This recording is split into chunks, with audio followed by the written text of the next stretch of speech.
Hello, everybody. Welcome to Nintendo Pow Block here on Boss Rush Games. This is episode 221.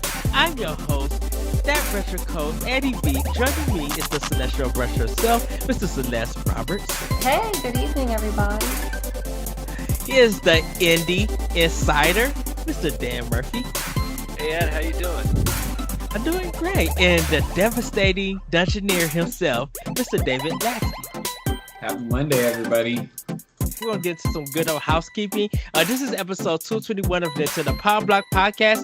Each and every week, we come together to talk about games and everything we love about them with our friends. You can join us live on Monday at 8:30 p.m. Eastern Time on twitch.tv/BossRushGames Live and be a part of the conversation. But if you can't join us live, no big deal. You can head over to youtube.com/BossRushGames and BossRushGames.com to watch the show or listen on your podcast service of choice. We want to subscribe, follow, rate, and review wherever you consume us. It helps us out with discoverability. And check out our family of shows wherever you listen to your podcast. And everybody, we want you guys to go to watchrushgames.com or our YouTube page and check out the new podcast, Banning Books. Or is it Banning or is it Banning Books? I think it's just banned because we're going to discuss all kind of controversial media. Okay, then yeah, everybody check out Banned. The first episode is up there. Talked to Celeste, Dan, and David. They talked about some banned books and why they've been banned, and it's a great discussion. You guys are thoroughly going to enjoy it. I promoted you guys. I'm so happy that you guys are doing this, going out, and there's going to be more shows. Part of Boss Rush Games that you guys will be able to check. Part of our expansion pass line of shows. But with that, we're going to jump into Snack-tendo. And Celeste, I'm going to start with you because you got some good snacks going on. You was talking about Dairy Queen Blizzards, and I'm just like, ooh. I know, and we don't have a Dairy Queen anymore. My boyfriend and I went to eat some ramen on Saturday just outside of New Orleans. I had spicy tonkatsu ramen, and he had the regular tonkatsu ramen. And we went to an Asian grocery store where I picked up some nori maki arari rice cracker with seaweed. I love these. So good. Ooh, yeah. Very crunchy and delicious. Yes. Dan, what you do for Snack-tendo? I'm gonna just keep it simple. I had brownies tonight. Yes. It's so simple. I just love those things. All right. What about you, David? Well, we've been trying to do, sort of holiday related things for my two kids because they get really into celebrating, and so our commitment for November was to make cider from scratch and then caramel apples. So this last weekend we made caramel apples with the kids, and I kind of decorated and built my own. So I had a lot of crushed nuts and chocolate, and then for kind of like little bursts of flavor, I had Sour Patch Kids on there, which is kind of a childhood favorite. So that was good. I didn't realize how much sugar caramel apples are, but like by the time I only ate half, and I was like, that's it. So It's just having a little apple with your sugar. right, it was good. And the kids have fun. So That's awesome. How'd the cider come out? We're gonna actually have to do that one next weekend because it just took too long with the caramel apples. But that's the one I'm excited about. So. I'm excited to hear about that. Yes. Well, I think mine is going to be quick also. So I did get some from work. Some mellow cream pumpkins. Got those. I couldn't get candy corn. All our candy corn was sold out. I have some combos. Buffalo blue cheese, and some spicy honey mustard combos. So, Those are so good. yeah. Oh, and some 7-layer dip combos also that I got from the grocery store. So I can't wait to try all of that. But that's pretty much what I snacked on. And then I had like a Philly cheesesteak sandwich, and a drink, I should say, a strawberry daiquiri. I should say that I had. Just relaxing, had a good thing. So everybody, that has been our Snack-tendo. But we're going to jump into our Game Fact events. And on this one, David is going to talk about a Game Boy a Game Fact Advance. Yeah, thanks, Ed. Yeah, this time I picked one that was a childhood favorite of mine for the SNES, which was Ken Griffey Jr. Presents Major League Baseball. Came out in 1994, and some of the hallmarks of the game, during that time period, we last week we talked about High Score, the documentary, and one of the things they talk about in High Score was that Sega made its market on doing realistic sports games, and that's the way they tried to one of their pillars for outcompeting Nintendo. And so Nintendo was really in need of a good sports game, and they kind of took another approach. Instead of having the hyper realism, they went for a more arcade style game, and it's just really fun. It's just read and react baseball with all sorts of crazy reactions from guys breaking bats when they strike out and yelling at the umpire. And it was also one of the early games where you could rename everybody on the roster. So interestingly enough, Nintendo had rights with Major League Baseball to produce the teams in the stadium, but they didn't have rights from the Players Association. So each team actually had a separate theme. So for example, the Seattle Mariners were all names from people who worked at Nintendo of America. And the California Angels were all Hollywood actors. And so they had sort of regional themes for each team, but they correspond to the real players. And so a lot of people would go in and change that. And I did have one little thing I wanted to read. This is from usgamer.net, and it's one of the editors there in 2019, Kat Bailey. And this is what she said. Nintendo originally purchased a majority share in the Seattle Mariners as a way to give back to the community. At the time, the Mariners were a poor team in a bad stadium situation, and rumors persisted that they would be moving. Then Senator Slade Gordon approached Nintendo and a number of other local businesses about the possibility of finding a Japanese shareholder, and Nintendo decided to just buy it themselves. And one interesting little piece of history with that, initially Major League Baseball actually fought Nintendo, largely because they, xenophobia, basically. They just didn't want non-North American owners. There was real fear of having Japanese owners, but ultimately Nintendo is so widely popular that they won out and they took over. And Howard Lincoln, who was helping run Nintendo at the time, eventually became a CEO at the Mariners. And the rest is history. We got Ken Griffey Jr. Baseball. Oh, right. Wow, that's Yes. awesome. Now, do they still have some ownership in the Mariners? So I think it was, I want to say it was 2013 or 2015. It was somewhat recently. They did finally sell their shares. So I think they maintain a 10% ownership. But for Nintendo, it was never about baseball. It was always about giving back to the community that had, helped them prosper so much. Nintendo's North American headquarters is located in Redmond, Washington. So they wanted to give back to the area. And at one point you could, when the Nintendo DS was in its heyday, you could take your DS to the park and order food through your Nintendo DS and they would be brought to your seat, which was really cool. What? That's crazy.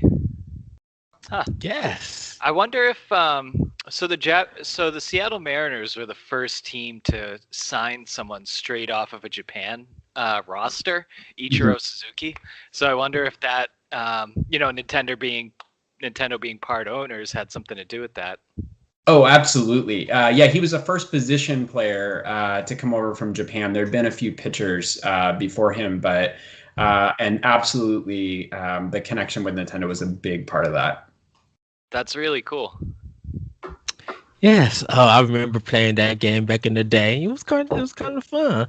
And they also had NCAA basketball on Super Nintendo, where the screen was blue and it was switched from one side to the other. And it kind of made me dizzy at times. It's like, oh no. I mean, growing up, I played baseball my whole life. I played in college, high school, everything. And Ken Griffey Jr. baseball was like my absolute favorite. I actually played as the Mariners all the time too because I loved Ken Griffey Jr. He was my favorite player growing up.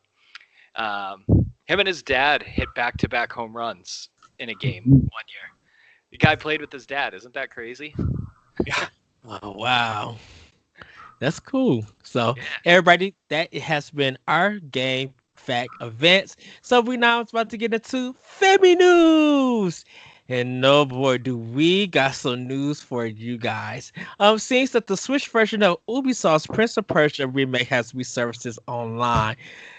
I was ready to leave and go to the gas station and get a fudge cake. I can't with this. They got to make up their mind. But what did you guys think? They said that it wasn't coming to Switch. They've been working on the Xbox One and PS4 version, and no mention of Switch has came. But it seems that there's a possibility it might happen. What are your guys' thoughts? Did you ever, in fact, did you guys ever play it back on the GameCube or PS2 or Xbox? No, I wanted to, so it would be convenient if I could play it on Switch now. Okay. What about you, David? Yeah, that's one I never really played, but I like Celeste said, I would definitely be open to, anything they want to port over to Switch. I'm all for it. I love the game library, so. Dan?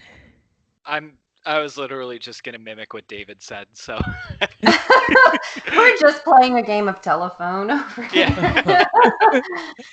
So I actually did have this game for the GameCube, and then I ended up because I couldn't find the other two games for it, so I had to get it for Xbox, because it was like $10 like for each used copy.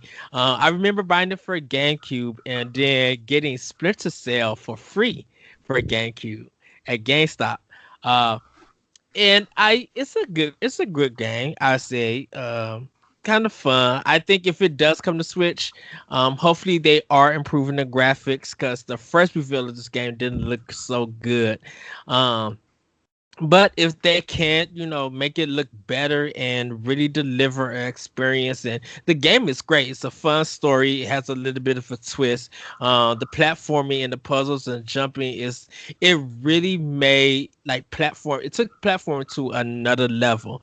Of course, you got the wall running and the slow motion, and definitely do time rewind for this game. It's such a great game. So yeah, I would like to see it for Switch, but I'm not holding my breath. We're getting Immortals Phoenix Rising next month, and I guess I'll focus playing that. And if they decide to bring it out for Switch, I'll get it when it's ready. Question mark. Does the movie hold up to the game? Oh no! I didn't think so. If you have trouble sleeping, pop in that movie and watch it for 10 minutes. You'll be knocked out. It's one of Disney's worst adaptations of a movie, of a video game. Because I ended up falling asleep. I think it was Jake Gyllenhaal. I think he played the prince. Yeah. I was bored. I fell asleep in my chair. And I rented that movie from the Red Box. So Ed, sometime we're going to have a conversation on here about the best, worst adaptions of video games, because I got my money on Super Mario Bros. I would go, there's between House of the Dead and Alone in the Dark. Most of the stuff that Uwe Boll touched has been terrible. So Super Mario Brothers, I haven't watched it, so I would probably give it a pass. Double Dragon, I would give a pass. That's camp fun.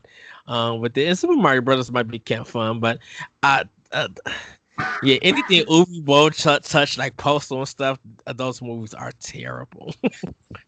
I feel like the Super Mario Brothers movie scarred Nintendo from ever doing anything like that again. Like, we haven't seen anything like that in almost 30 years.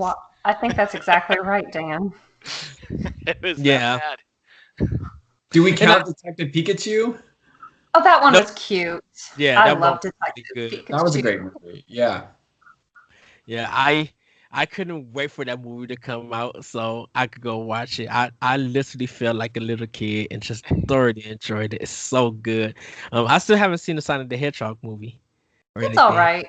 Okay. I took my little godsons. Their reactions were worth it. Their excitement. But, I don't want to spoil the ending, because let me just put it this way. There is definitely going to be a sequel.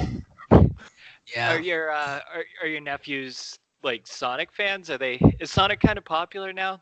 That was the thing that confused me with the Sonic movie, because I felt like it's just kind of people our age that really like Sonic growing up with it on Genesis. So I didn't know if kids were into this.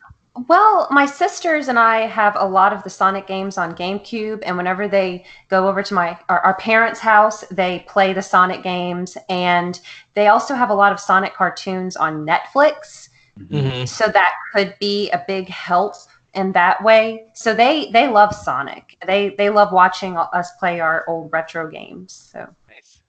I love the old Sonic cartoon. with Steve Urkel. Yeah, I used to come home from school and watch that. Yes. It was weird though, because they did two of them with them. They did ABC had a different one, then UPN had a different one. So because there was one that he was in the forest, and then he had two other people with them. They were like a band. Yeah, they had these different forest creatures, like a bunny, half robot. They had Sally. They had this fox that wasn't Tails, this fancy captain-like guy. You know who I'm talking about? That's when you said forest. That's when it clicked with you. And then they had the one where the chili cheese dogs were prevalent. Yeah, they had the anime one with it. So, yeah, like Sonic. I know Sonic back in the Genesis days had a big community, and still to this day they have a big community, because when they came to GameCube, people were buying a lot of those copies. Sonic was easily hitting like 1 to 2 million in sales for it.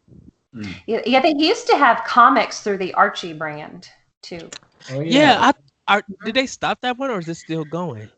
I mean, sometimes I still see the Archie comics at stores, but I don't know about the Sonic one. And then, of course, you had Sabrina, Josie and the Pussycats. I don't know about Sonic. That's a good question. I think he's flying solo now. I don't know if he's still connected to the Archie brand. I love Josie and the Pussycats. I love that cartoon back in the day. I never got to see the movie. But the soundtrack is a bop. Everybody keeps saying that. It's so good. I saw Jim in the movie, because I'm a big fan of Jim, the cartoon, and I didn't think the movie was bad of Jim. Some people just didn't like it. I didn't see the movie, but I used to watch the show. That was such a good show. So many good songs on Jim. Any other thing, like any other movie or cartoons you guys have, or anything? I was obsessed on Sundays. I would watch the Mortal Kombat cartoon and the Street Fighter cartoon. USA Network. Yes. And I will never forget how Mortal Kombat would try to instill lessons for kids in it. And it's a very violent, bloody video game. Like there was one episode where Jax has a heart-to-heart with Sonya about how he used to be overweight and he doesn't like that she calls him Bubble Butt. And this really dramatic, sappy music starts playing about how he was picked on as a kid. And it's a great message, but it's hard to take seriously because these are the same characters who rip each other's hearts out. Which is funny because they had a TV sitcom of Mortal Kombat. And the live action one. Yes, those fight scenes were so good too, and everything. But you guys, we're gonna move on because this is so much sadness to happen. Mass Effect Legendary Edition isn't coming to Switch, and I guess we could spend our $60 on something else that month in March. Yes, they announced Mass Effect Legendary Edition, which is the trilogy of Mass Effect 1, 2, and 3. It's getting remastered, coming for Xbox One, PS4, and PC, and they're going to have Series X and PS5 enhancements. But apparently Switch is not getting it. We did a history of Mass Effect for Boss Rush podcast, and this kind of hurts me. This saddens me because I'm just like, everybody's been wanting this game on Switch. A lot of people just like, we want a remaster, but because of the popularity of Switch, everybody wanted for that system, and it's not happening. And so I kind of feel, and you guys see me tweet about this or put this in the chat, that I feel like Nintendo and EA needs to just end their business relationship, because I don't think EA is going to ever give them their best or give them their interests. But what are your thoughts about it? I'm gonna take the total opposite approach of you and still be hopeful. Now, I think that Nintendo is gonna. I think we're gonna see a like Switch Pro or Switch Advance come Mhm. March or April next year, and nobody wants to announce any of their games that are coming towards that. So if this game is coming out in March, we could see it on the Switch Pro, but they're just not announcing it because the Switch Pro hasn't been announced. See where I'm getting at? But even though that we got Super Mario 3D World coming in February But and that's another, coming to the current Switch. I'm saying right? this one might be on the Switch Pro, but since the Pro hasn't been announced, they're never going to announce a game that goes on it. Get what I'm saying? But when do you think Nintendo will announce a Pro? Because they just can't announce a Pro just like that in a month and then be like, "Oh, Mass Effect is attached to it." I think it's coming in March. It because we have a lot of these limited editions that are ending in March. Mhm. It seems like March is a big turnover point, and I think the way they're going to distribute games online is going to be a little different when the Pro comes as well. Um, but again, this is all just speculation out of me. So I'm just saying I'm staying hopeful for Mass Effect to come to Switch. It's not going to come to our hybrid Switches. It's going to come to our Switch Pro. That's We what I think. we got the Game Awards at the end of the year, right? So it's like maybe that would be an ideal time for Nintendo to launch the Switch Pro announcements. Yeah, and we haven't seen a first-party Nintendo Direct all year, and all of the third-party directs are done. So there's hope, Ed. There's hope. We don't need to cut ties with EA just yet. Ed's ready to get rid of them. Well, well, well, yeah. Because there's, this is the thing that I feel like EA pushing Apex Legend for Switch. You know, it came out for Steam, and the way that they just treated FIFA, like FIFA 21 is the same game since FIFA 16 or 17 years back. It's like it's the same game that they have done and just updated a little bit here and there. So they kind of cheated it out, Nintendo out. And of course, we're getting all of these ports, but it's just like, why are we getting I understand the ports, okay, that's fine, but why does it feel like we get the idea that you don't care about the system? Is it because they don't make you that money that you so need, or um you think that you you don't want to risk it or anything? You rather put something out that's going to make you guys money, and you believe that you're going to do that on Xbox or PlayStation and PC, you know? Because I'm like, I would love that Steven Spielberg game, Block something, that was on Wii. That was a big hit from EA. Roboblox? No, not Roblox. It was a block game that Steven Spielberg made, for Wii. Um, and it was a really big title, and it sold well, and EA delivered. You know, EA sold it. I mean, published it, but it was just like, what happened to that kind of creativity and ideas from EA to put on a Nintendo platform? You know, because we got cheated out for Wii U. We got Madden and we got Mass Effect 3, and I think that was the only two games that we got for EA for Wii U, and then they bounced. So I don't know. Like, what do you guys think? Do you think they should keep their business relationship with EA? I don't see why not. It's a loaded Maybe in the question. future. I'm not privy to their financials with EA, so it's hard for me to cut them off or hold on to them. I do think, I mean, and I know we're going to talk a little bit more about sales and stuff later in the show, but I feel like Nintendo is dominating right now in a lot of ways. And it just seems crazy to me that EA wouldn't want to go all in on the Switch, right? Like what do you have to lose? You have such a great market. I don't know. That's my 2 cents on that. I mean, the caring has to be mutual too, though, right? And I think Nintendo has never really showed a lot of love towards sports games, or a lot of EA games are geared towards online gaming and microtransactions and stuff like that. And Switches online, they can't really hold up with Madden, you know what I mean, or 2K. So I mean, I just like. I don't think it should end, but I just don't think the puzzle pieces fit with these two companies. I think that's all. Did you see it kind of weird, and we'll get to the last story, did you see it kind of weird that Nintendo and Bethesda had a good relationship? And I don't know what the relationship now since Microsoft bought them, but how Bethesda Nintendo was working out with stuff, like how Skyrim was doing, how Doom was doing. We're still waiting for Doom Eternal. How it kind of felt like Bethesda putting games on a Nintendo platform that they were really selling. Even with CD Projekt Red, who knew that they would put The Witcher 3 on Nintendo on a Switch, and it's so like crazy. And CD Projekt Red came up and be like, yeah, we were very successful and surprised. Now, I can understand them not putting a Cyberpunk on it, but like I said, if there's a cloud version of Cyberpunk that comes to Switch and it does well,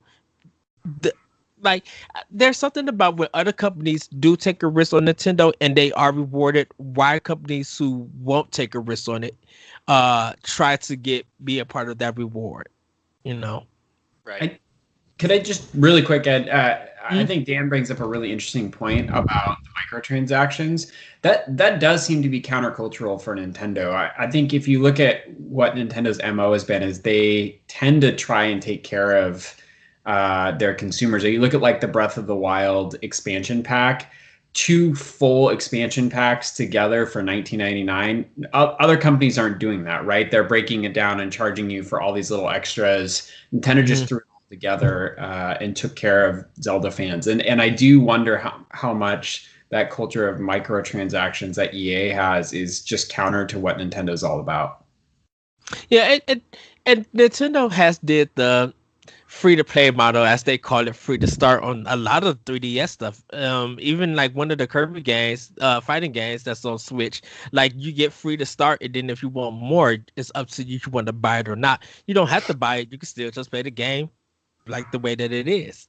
If Nintendo was going to do DLC or microtransactions, it's going to be the stuff that you did for the 3DS with themes, the background themes, or the music and stuff like that. Like I love the my Smash Brothers background theme. Like I paid the $3 to get it. I did it for A Link Between Worlds. Like I paid the $2.50. Like I would do that for Switch if Nintendo would do that, so I can have some cool backgrounds. And I think Nintendo, when they're thinking of a business sense and DLC or even microtransactions, they keep it to a bare minimum. They don't like oversell you and make you feel like you need to have this or anything. Right. So, I mean, there's also the point too that the development is different for Nintendo Switch when it comes to like the same games. You know what I mean? Like FIFA on PlayStation and Xbox, since they have the same kind of graphical capabilities, it's almost going to be the same development. Whereas once you go to Switch, you have so many limitations that you have to tone things down and basically bring a new game. Now, I would say most Switch owners own another system. So if I have the choice of buying FIFA on my PlayStation or buying FIFA on my Switch, I'm going to buy it on PlayStation. And I think EA sees that as well. So they cut their costs on development when with a lot of these other games, like you're never going to see Madden on Switch. So I think they just kind of cut costs with their development, and they try to pick their spots with what's going to sell on the Switch and what's not. And I don't know. It's a great point. Yeah. Well, yeah, and I think some people will wait to be like, yeah, we'll buy it on the other consoles, but EA need to get their online for their sports games together because it's still problematic. So regardless if they put it on Switch or not, your online service for these sports games needs to be fixed. Oh yeah, So I have really good Wi-Fi in my house, and my Madden game still crashes when I play with other people online. Wow. what happened, Celeste? No, the Madden remark that Oh. you just made.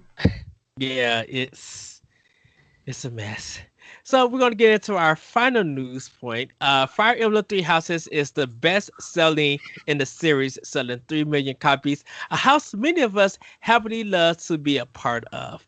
So it was there was some kind of controversy a little bit where the Adventures didn't sold 3 million and they lost a lot of money, where Nintendo sold 3 million and they received money. They had good revenue. But what did you guys think of this? Like, this is the best selling in the series, and I know Fire Emblem started as a niche game here in America, but it was big in Japan. And we didn't start seeing them until I think the Game Boy. No, until I think Nintendo DS, we weren't getting these games. I think it was GameCube. The Fire of Radiance was our first one. The one for Game Boy Advance was our first one. Was it? In 2003. Mm-hmm. Because that one was like gold and blue, right? No, I think so. It had Lucia and this redhead guy. It wasn't Roy. It wasn't Roy. I thought it was Roy when I bought it, but no, it was Ike? no, Ike is Radiance, I believe. Yep. Oh gosh, I don't remember the guy's name. It's been 17 years since I played it. But I was excited to play it because I had played as Roy and Marth in Melee. Mm-hmm. Oh, nice. Well, what did you guys think? Is this a good thing to celebrate that this finally happened? I actually thought Awakening was the biggest seller. I thought they really sold a lot after Awakening. But what are your guys' thoughts? I thought it sold more, but I think this is a great instance of Smash Brothers advertisement working. I think a lot of people bought Fire Emblem because they knew the Smash characters and finally wanted to try a game on a system that was selling so well. My point, I think it's a no-brainer. I loved all the Fire Emblem games I played, and I hope people keep catching on and keep playing this one. What about you, Celeste? I haven't played it yet, so I'm gonna get it when it goes on sale for the week of Thanksgiving, like Josh was talking about. I didn't realize it was gonna go down to $30, so I'm hoping to snag a copy. Okay. What about you, David? Well, I was one of those people Dan was talking about where I love Smash Brothers, and so I finally decided to give it a try and bought Three Houses, and it was okay. It didn't hold my attention, and I had so many other games on my library that I ended up shifting over to that. I think I need to give it another try because I've heard from a lot of people that when you go back and try again, that once you kind of understand the mechanics of the game, that it's a lot more fun. So I think I put like maybe 10 hours in, and I need to give it another shot. So I was one of those people. It didn't catch my attention the first time I played it, and then I didn't pick it up again for 6 months, and now I just can't stop. I know. I think you go to bed with it. I think that's like your bedtime story. Yeah, probably. There's nothing wrong with that. I know you talk about it a lot, and I meant to tag you and Ed, but I just tweeted about it that the Yeti has a cool Fire Emblem shirt on sale today. Oh, cool! Oh, yes. Should check that out. Yeah, it's on my feed. I tweeted it and I forgot to tag you guys. I'm gonna find it and send it to you. My Fire Emblem Three Houses ended up getting canceled. I had the collector's edition, so I had paid I think it was $80 or $100 some, and I had to get my money refunded because Amazon did not deliver my package to me. and or someone else has my copy, and I'm just like, what's going on? So I ended up getting Link's Awakening and Astral Chain for it. So uh I love Link's Awakening. If you have not finished Link's Awakening, I don't know what to say. It's like it I still feel like I think it was last year. I still feel like that September was bonkers. Like, how did you go from from what I think Mario Maker 2 to Ultimate Alliance to Fire Emblem, uh, Astral Chain, and then Link's Awakening, and then in October Luigi's Mansion, on top of Daemon Oh. X Machina and Dragon Quest, and And then then they finish with Pokemon. exactly like that was literally about 600 plus some dollars. and and I spent all of that money. Oh my to God. credit. Oh, I bought the for Pokemon. I bought the whole collection, the $120 one, from Target. Have you played the DLC? I had to buy it. Okay. I'm intrigued to buy. I was spending about 6-7 hours at night playing Pokemon. I would get home like at 9 and didn't realize that it's like 4 o'clock in the morning. And be like, I need to go to bed. uh, so, but yeah, congratulations to Nintendo. I still want code name Steam on Switch. I kind of want to give that game a try. I wonder how that would do on Switch. Which game? Codename Steam. Never heard of it. Is that the Really? strategy, like turn strategy game? Yeah, Steam. with Abraham. I With have that on the DS. yes, with Abraham Lincoln and everything. Yeah. It's really pretty good. It's funny. Cause it's from I think the people who I think it's from the team who does the Advance game, the Advance Wars game. Um, Is that Or it- based off that cartoon show on Cartoon Network? Was there? no, No? it was a new IP that Nintendo did, and they put it on the 3DS or the DS or the 3DS. They put it on. It's a DS and it game. is. Yeah, and also though, it's pretty similar to Rabbids, right? So Yes. it's like they just invested themselves there. Yes. So, well, everybody, that was our family news. It's time now for us to strap in and to get into some of our doc mode discussion. Well, this section is called doc mode. As Hyrule Warriors Age of Calamity is a week away from us, we wonder what the sales numbers would be. Seeing all the first party sale numbers, let's discuss why Nintendo games sell so well. So, Dan, you have the numbers for these games. What did you guys think about these numbers? Yeah, so Nintendo just released their quarterly sales wraps, and I mean, there was some pretty impressive takeaways from it. I think, I think Nintendo used to be, a few years ago even, I think Nintendo used to be more of a niche gaming console for everybody. But after looking at these numbers, I mean, we're talking Animal Crossing has come up big and is sold really well. The fact that Switch has almost sold 70 million units hardware, I think Nintendo has finally asserted itself as a mainline console, and it's not so niche or it's not so uncommon to have a Switch at your house. So, in my opinion, one of the biggest takeaways is that the Switch is pushing 70 million units worldwide. Yes. What about you, David?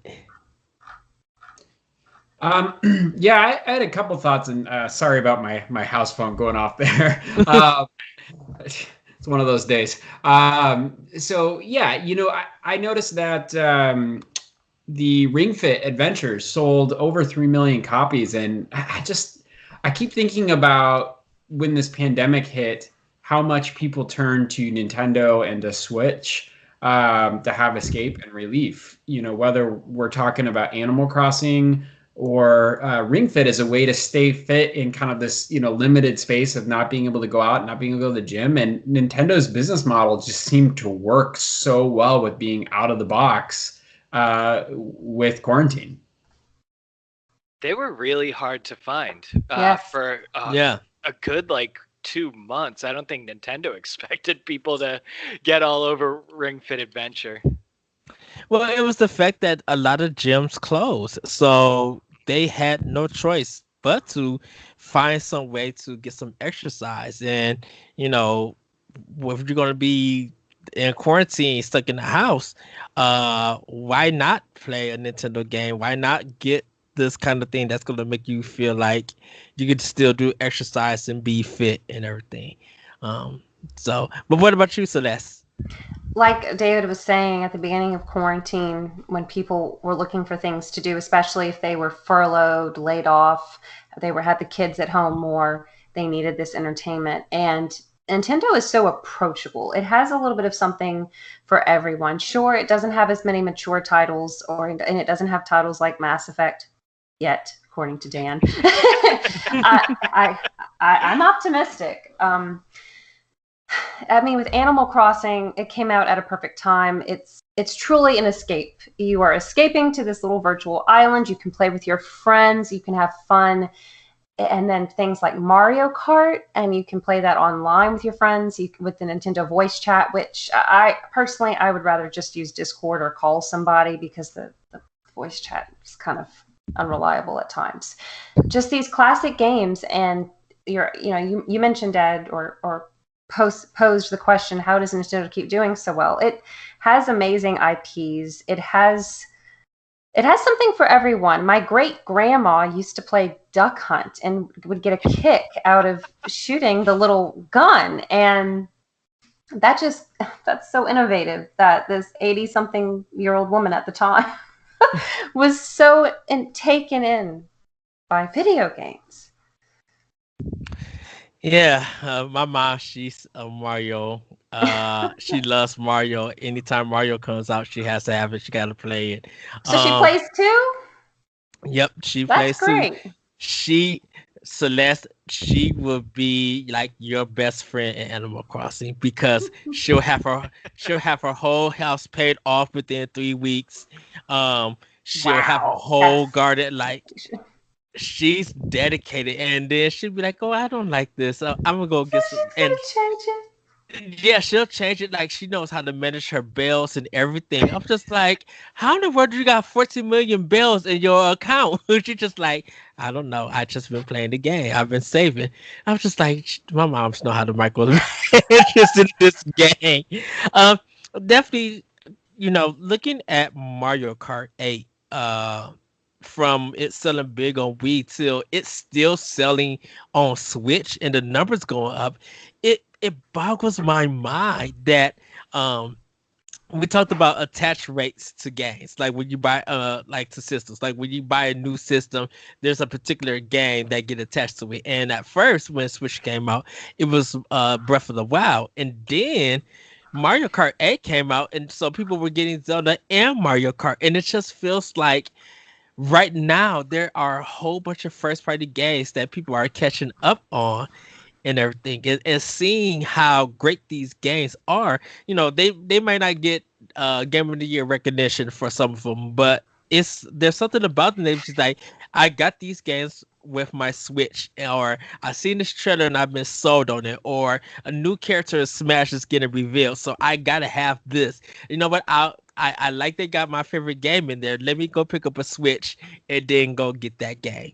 And with Nintendo, their first party, I still think their Nintendo Direct sells their games so well. And if they don't have a Nintendo Direct and they put out a commercial out, that game does great too. Mario Party or Origami King. The moment I seen it, I'm like, I had to have this. Like it's crazy. The same thing with Luigi's Mansion. Same thing with Xenoblade Chronicles. Like when Tokyo Mirage Session got announced for Switch, I'm like, I got to have this, because now it gives a chance for more people to play it. And I'm happy to see that they numbers go up. And I think this may catch a little flack with Microsoft and Sony, but they have their big AAA style kind of games too, but they don't resonate well like Nintendo does. Some people be like, okay, I got Game Pass, so I'll play Microsoft first party there, or I get this game when it goes on sale for PlayStation. I wait for it to drop $19.99. Where Nintendo is just like, I got to get this game, or I won't get a chance to get it when it comes out. And it may be because of the collectors, and it may be because it's so much of a physical thing that you want to have a nice, impressive library. Because if you trade it in, you're probably gonna get some good money from GameStop, but you will realize that trading is like $44 some when you go back to go buy it. And it's not the same with Microsoft and Sony. If someone traded Gears 5 and I went to GameStop to buy that Gears 5, it's probably only $15. And they invested big money. But if I go in there, I want to get Bayonetta 2. Bayonetta 2 is $44 some. Be like, wait, what? And then I probably won't even get Bayonetta 1 because that's a digital code. So, but what did you guys think? What one game are you happy to see that sold well? Like as a surprise, or just like, oh, I'm so happy it's on the list kind of situation? Surprise or happy that it's on the list. Either one. None of them are surprises. I mean, I knew Animal Crossing was going to be on this list. I'm looking at the report right now, and the 3D All-Stars, Mario Kart 8, and then, like you were saying, Ed, with the gyms being closed, the Ring Fit Adventure. I was actually shocked with Animal Crossing being big on it, because more adults play Animal Crossing. And I remember selling Animal Crossing on 3DS. Like, they did up 4 million on 3DS, and this quadrupled the sales. So I'm shocked. I guess, do you think it's because, okay, so when Animal Crossing came out, the first one on GameCube, I was about 13 or 14 years old. Mm-hmm. So I'm wondering if now a lot of us, you were saying adults are playing it. Well, you said people like your mom play it too. So older generations are playing it as well. So, a lot of people who jumped on Animal Crossing this year, it's their first time playing it as a series. Because I've been with Animal Crossing since the GameCube. Mm-hmm. And I wasn't with the handheld ones, because it was just like I don't know. So Animal Crossing didn't do it for me for a handheld. It was just like I stuck with this game since it was console, and I only want to play the console versions, because I got the Wii one, and I had the I didn't get the Wii U one with the Game Boy one, but like Celeste said, though, it came out at the perfect time, and it was the driving force behind people buying Switches. Like, out of my group of friends, I was really the only one who played Switch, and now I know about 3 or 4 couples that bought Switches just to play Animal Crossing when they were in quarantine. So I think I mean the pandemic definitely helped out with the Animal Crossing sales, but it is a game that does cater to young, old, our age, everybody. Mm-hmm. Yeah. What about you, David? And can I jump in really quick? Yeah. First of all, shout out to Ed for writing an awesome article about Nintendo's business practices, which I feel like connects a lot with what we're talking about right now. So people should go check that out. Mm-hmm. But getting back to this idea of comparing Xbox, PlayStation to Nintendo, I think one thing that Nintendo's always done, and people kind of love them or hate them for that, is they prioritize gameplay over story. And so people's connections to Nintendo's, IPs is the experience they had playing it rather than to a particular story. And so, that often, transcends, or I feel like creates a deeper bond to that game, because they remember the fun they had with their friends, or, staying up late playing Mario Party or whatever. And so I think it does have people craving to get that experience again. And so there is this fierce loyalty to Nintendo titles that we don't see other companies develop. And I think that's worth pointing out with these sales numbers. Yeah, for Yeah. sure.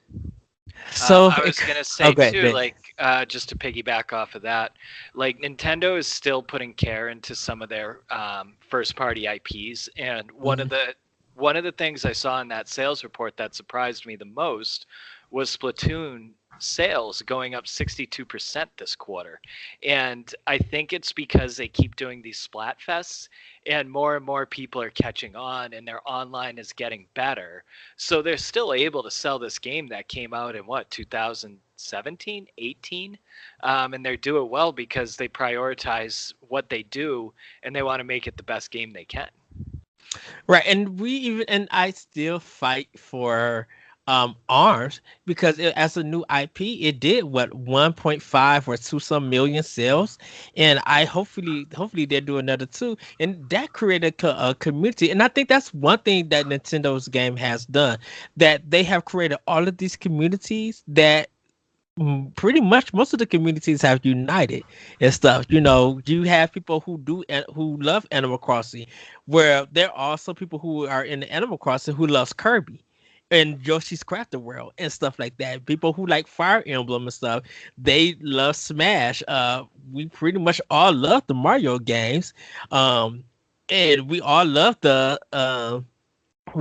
Zelda games, and we want to see Metroid succeed. Look at the community for Metroid. Metroid is big that people don't give credit to. Yeah, they have some ups and some downs, but like, look how much people are asking Nintendo, please put out a Metroid trilogy. It didn't put out Metroid 4, so we could get both of those games up to 1 million. Because look, when Breath of the Wild 2 comes out, I think it's probably going to be a big seller, but I think I have a feeling that within this lifetime, I feel like that thing is going to be like 25 million sales with Breath of the Wild 2. If Nintendo could do it right, and we're gonna guess how much Hyrule Warriors done.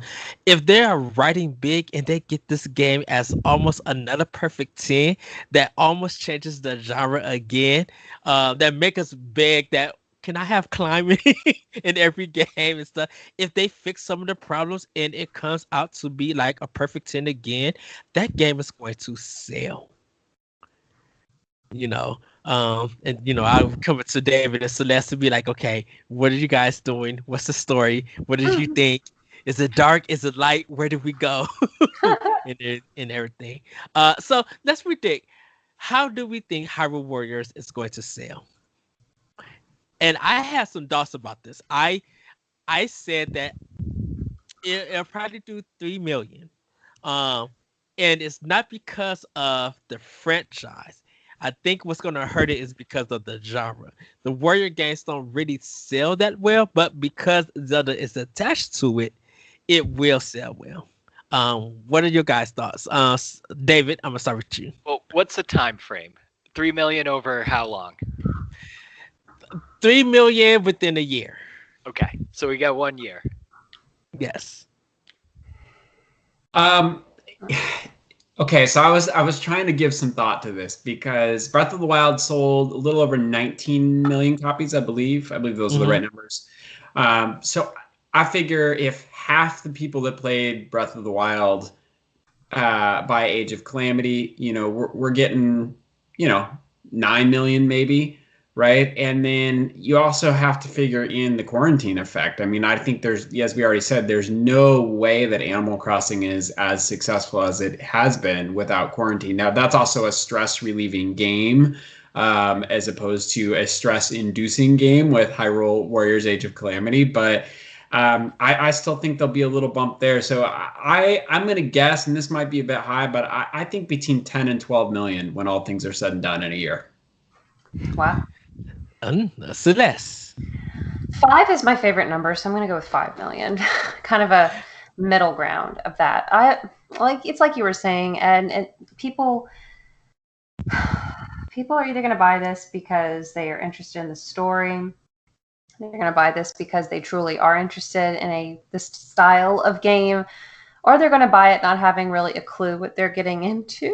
I think there are those people whose parents will just say, "Oh, I've seen this blonde-haired guy on games before. My kid might like this." But I definitely think Breath of the Wild is going to outsell Age of Calamity. And now, bringing a little bit of our Boss Rush Games chat, I haven't played the demo. I'm holding out. I'm going in blind. Good, Dan. I've been holding strong. I've had urges.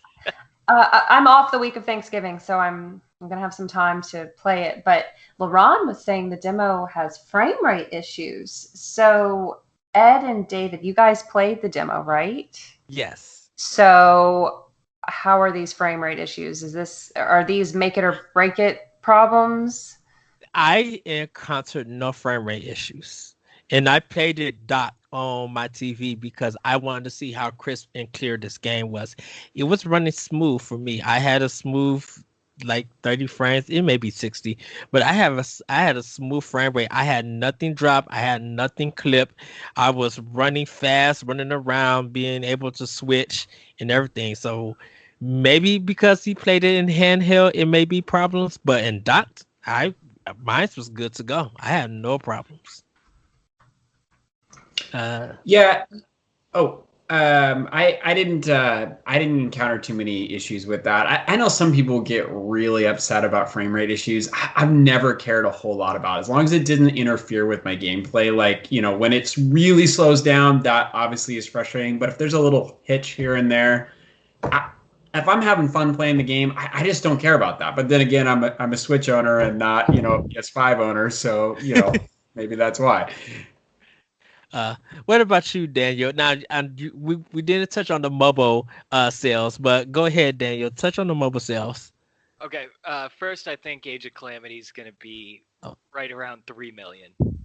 I'm going low. I think it's not really a parents going to buy their kids kind of game, and I think that not a lot of people are big into the Warriors franchise, but then again, I don't know. I'm back and forth on it with with how much it's going to sell too, because I'm probably underestimating how much people love Breath of the Wild too.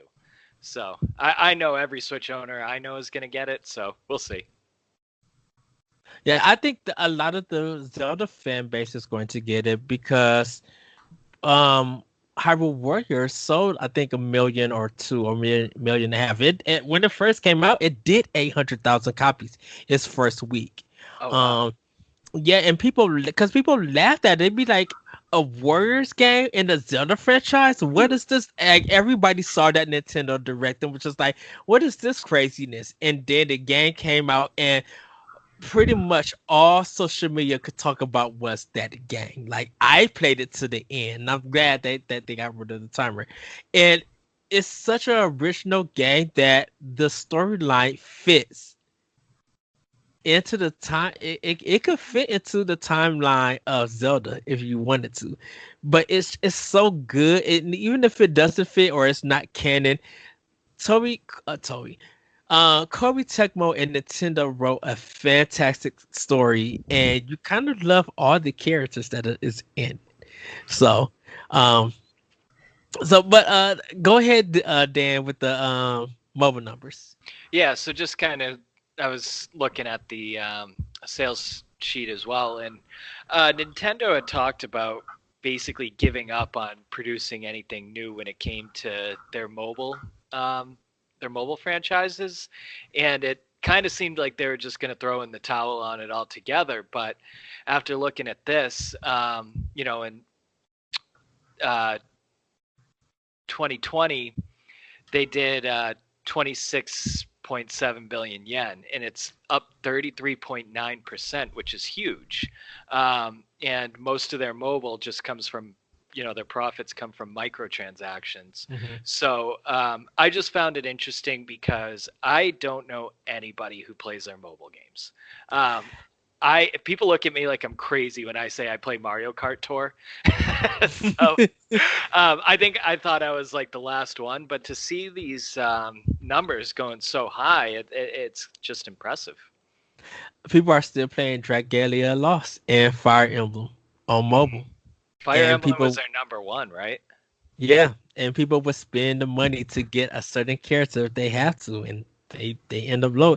Like people still playing Dragalia Lost and like posting saying that they're playing it. It's like it's so weird. And you would think that Nintendo wouldn't get into the mobile space, due to the successful nature of 3DS, and their handhelds and stuff. Like it's still, I think it's still historic to see Shigeru Miyamoto come out on the Apple stage and present Super Mario Run. It was just like, oh wow, this is cool. Or even when they had their little app thing that was kind of like the Wii characters, and you could talk to people and buy outfits and wear stuff. I cannot think of it. I mean, they took it down and stuff, but like people was playing that for a while, and taking pictures to send them memes and stuff like that. So Nintendo kind of had a successful space in mobile. Right now, I think now because of the successful nature of Switch, they don't need it. Yeah, but a phone is something that everybody already has, so you might as well throw an app on it, right? Yeah, that is true. Yeah, I mean, do you guys play any of the mobile games, or have you? I don't play any mobile games, actually. I'm weird. I wonder how. Oh, I was just gonna say I tried Mario Kart Tour and it just wasn't for me. I'm glad it's there. Yeah. Like I didn't do Animal Crossing Pocket Camp, so I didn't play that. I haven't tried none of their mobile games because I'm kind of like, I'm basic. I'll play solitaire on that mug for years, or crosswords on my phone. Yeah. I think it was because of the power of the 3DS that I took my 3DS and was playing games on there, and it was just like I would get a better experience playing my games on 3DS with my $40 game than I would on a mobile thing, especially when sometimes you're trying to touch something and it don't react right, or I get a phone call when I'm trying to beat something, or a message or anything. It's just like I rather not deal with any of that. I'm going to collect these Pokemon and I'm going to battle and grind and have my fun. I'm going to play Dragon Quest 8 and like go through that whole story. I think I have like a bigger and grander experience on my handheld from Nintendo than I did on the phone. So, and if I wanted to play Fire Emblem, I had Awakening. I had the other ones that came out for it. Like I bought all the ones that came for 3DS. So, and then there was a Bandai Namco game that had no, I think that was DS. It had the Pokemon characters with a like Shogun Master or something. That was a grid-based turn RPG. I have to find it. I had that to play and everything, so I didn't really do mobile neither on it, to be honest. So, well, everybody, that has been us in Doc Mode. We're going to get into our last section, playing with power. So, Dan, what have you been playing with power? So I am trying to play Dragon Quest. I figured I want to play a RPG right now, so I've been kind of chipping away at Dragon Quest for a little bit. I'm really trying to get into it. It's not working out so far. So I'm playing that. I'm still playing Fire Emblem, and I also picked up Evergate, and I've been playing that again, which is a really fun indie game. And also, I've thrown in this other indie game called Nexomon. Yes. Have you played that? I haven't, but I haven't started yet. But I brought it. I'm ready. I'm ready to play it. Okay, it's like, so for those who haven't played it, it's kind of it's an indie game that's like Pokemon. It has very clever writing, and it's actually a very good challenge. I think my biggest drawback with Pokemon is it's just too easy, and it makes it very boring for me. So this game actually presents a challenge, and it makes me laugh. So I've been having fun with that as well. All right, David, what have you been playing with power? So I replayed Phantom Hourglass recently and beat that so I could write about that game a little bit, which the first time I played, the DS games. I just hated them, and I've been completely won over. I love Phantom Hourglass this time, and I have now started playing through Spirit Tracks, hoping to do have a better experience with that one this time. So I've been doing that, which is great, and my kids love playing Fortnite with me, so we're continuing to do that as well. And I picked up a Wii U recently, and I've been playing Wind Waker HD on there as well. So It's beautiful on there. Awesome. Very nice. So it's so funny that you mentioned Wind Waker HD. When that game came out, all the adults, the dads and the moms had their kids playing it for the first time. And it's great. My daughter's playing through too. I remember that game just coming out for GameCube, and I remember that they laughed at this game and they were upset and mad at E3, and the game came out and took Game of the Year. Like people hated the cell shading. That was like a big controversy. Was the animation and the cell shading, right? Yeah. I think Zelda is the only franchise that have taken most Game of the Year awards. I think it took 4: Wind Waker, Link Between Worlds, Breath of the Wild, and I think Twilight Princess took it. No, Ocarina of Time took it. Ocarina of Time, probably. I don't remember, but that would be my guess. Twilight Princess did win a Game of the Year, though. Did it? Yeah, it did. Okay. What about Majora's Mask? Did that take it? No, that's more like I mean, it's popular among Zelda fans in general, but it's kind of like a cult just classic. Yeah. It's a black sheep of the family. I love it. Me too. I adore it, but it's not. If someone who has never played Zelda would come up to me and say, "Celeste, what should be my first Zelda game?" I would save Majora's Mask for later. Because it's not like the other games. I love it. It's brilliant. I would give them a disclaimer with that. Okay, it's not like the other Zelda games. It's awesome, but I think to start someone off in the Zelda games, I think I will say Wind Waker. To start with that one, because even though it's still modern, you get an idea of the flow of what the Zelda franchise is. Because if I can't tell them 1, and I definitely can't tell them 2, because 2 is not localized right. I can't tell them 1 because they don't tell you what to do in 1. 1 is just like, you get the sword, good luck finding where you need to go. I think with Wind Waker, they give you some good directions. They teach you on how to use the weapons and things like that. The selling is not that bad, but it's just like you get into these different islands and these different worlds, and you're just engaging in it. You love everything. I love swinging on the dragon's tail while he is in the to defeat the boss and stuff. And it's just like, it's so creative, that game is. It's very whimsical. Yes.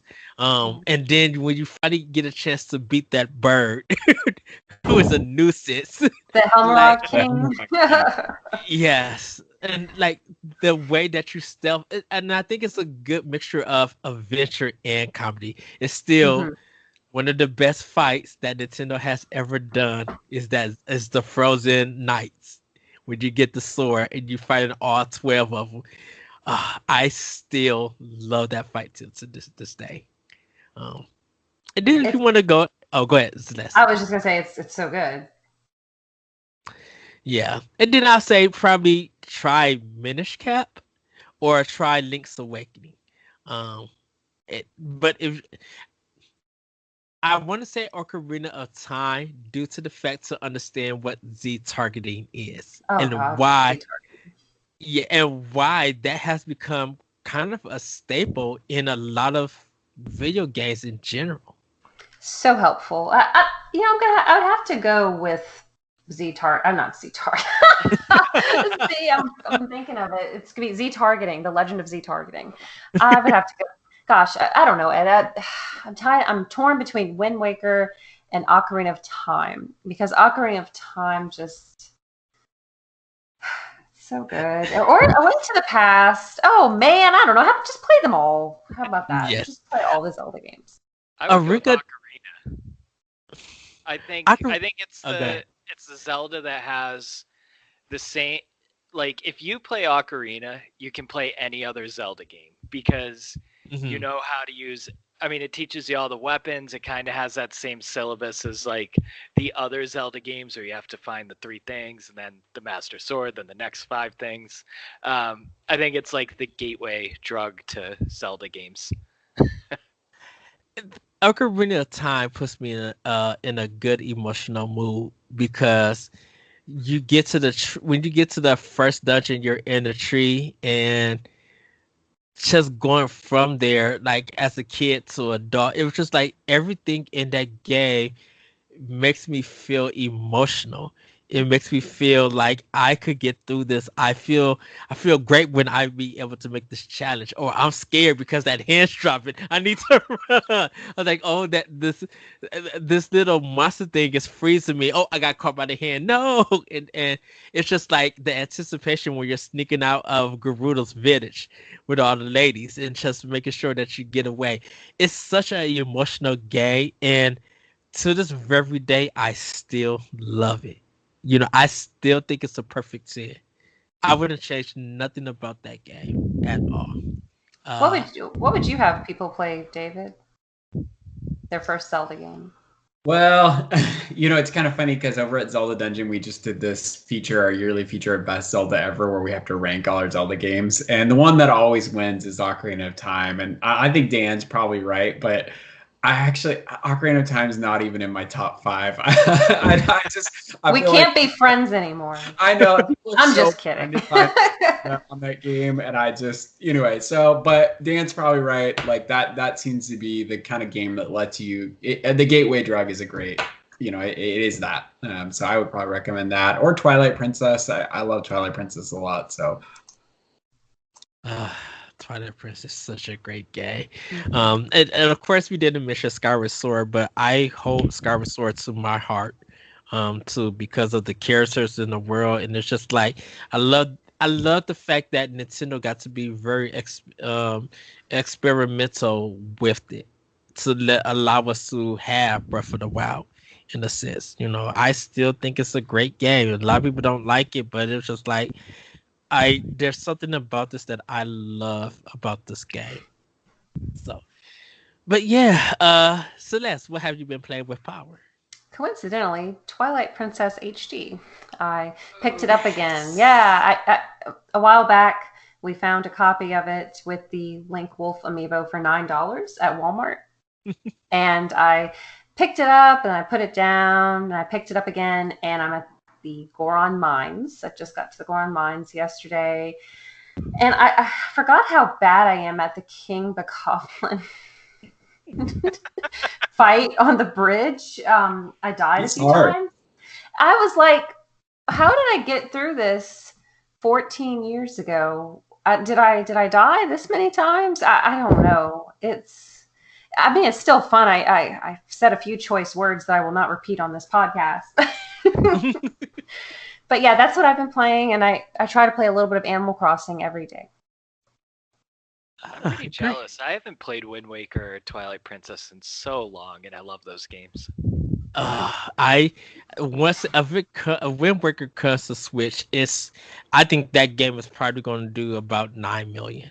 I think people are going to rebuy that game.